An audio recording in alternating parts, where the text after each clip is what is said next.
Ada beberapa hal yang menjadi pangkal permasalahan ketika orang-orang muslim itu belajar. Yang pertama, yang kebanyakan orang-orang muslim pelajari atau ketika ada orang baru masuk ke dalam Islam, itu kebanyakan mereka mempelajari hal-hal yang bersifat detail. Mereka bertanya tentang masalah fikih, mereka bertanya tentang ini hukumnya seperti apa. Padahal perkara-perkara detail, perkara-perkara hukum ini seharusnya bukan yang dipelajari pertama kali oleh orang-orang yang baru mau belajar tentang Islam. Tapi hal-hal yang bersifat pemikiran, hal-hal yang bersifat dasar, yaitu adalah ya sesuatu yang besar yang bersifat pemikiran. Ini adalah problem yang pertama.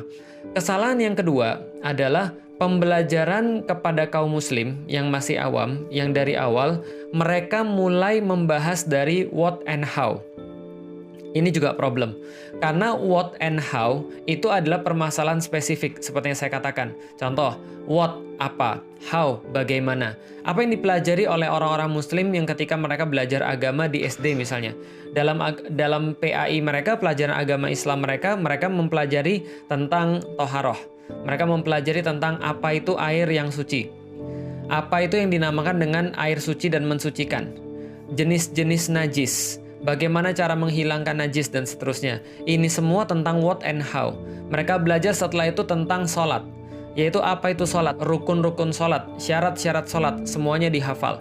Lalu kemudian mereka belajar bacaan-bacaan apa ketika melakukan sholat.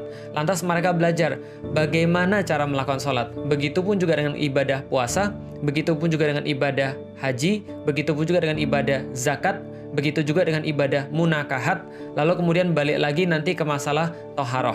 Nah ini semua dipelajari dari segi what and how. Padahal yang harus dipelajari oleh seorang yang baru belajar tentang sesuatu itu bukan what and how. Tapi yang pertama-tama harus tentang why. Harus tentang kenapa. Kenapa saya harus sholat? Kenapa saya harus puasa? Kenapa saya harus Islam? Kenapa saya harus Allah Tuhannya? Kenapa harus Muhammad nabinya? Kenapa harus Al-Quran? Ini dasar-dasar yang menimbulkan satu motivasi, satu dorongan untuk melakukan sesuatu, satu keinginan untuk senantiasa mau memperdalam.